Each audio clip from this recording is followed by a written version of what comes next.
144 ধারা ভাঙার জন্য সন্দেশখালী যাওয়ার পথে গ্রেপ্তার হলেন ভাঙড়ের বিরোধী বিধায়ক তথা আইএসএফ নেতা নওশাদ সিদ্দিকী।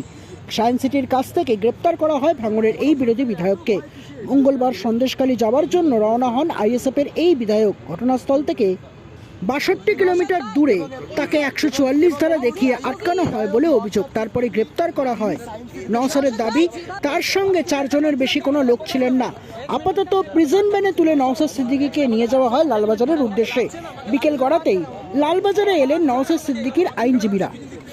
ঠিক কী কারণে গ্রেপ্তার করা হলো আজ নওশাদ সিদ্দিকীকে, এই প্রশ্ন নওশাদ সিদ্দিকী তিনি নিজেও তুলছেন এবং মূলত তিনি বারংবার যে অভিযোগটা করছেন, তৃণমূলের নেতারা যখন সন্দেশখালী যাচ্ছেন তখন অসুবিধা হচ্ছে না, বিরোধীরা গেলে সন্দেশখালীতে যত বাধা বিপত্তি। আজ সন্দেশখালী ছাড়া বাসন্তীতে কর্মসূচি ছিল নওশাদ সিদ্দিকীর। আপনি ভাইলেট করছেন না, আপনি আমার ফ্রিডম অফ মুভমেন্টে আসতে পারেন। ফ্রিডম অফ মুভমেন্টে আমি ভারতের সীমানা যে কোনো ইচ্ছে মুক্তভাবে চলাচল করতে পারি, তো আপনি আমার ভাইলেট করছেন কেন? তো ডেফিনেটলি আমি যেটার জন্য করছি, আমি আমার ইনস্ট্রাকশনে করছি। আর আপনার যদি মনে হয়, আচ্ছা আপনি বলছেন যে 144 এর কথা বলছেন, 144 এর কথা দিয়ে বলছেন 144টা কি? 144টা ভাইলেট 188 হবে। আপনি আমার নামে 188 লাগাতে পারেন, তাহলে আমরা অ্যারেস্ট করবো। তারপরে 188 লাগিয়ে দেন আমার নামে, করুন।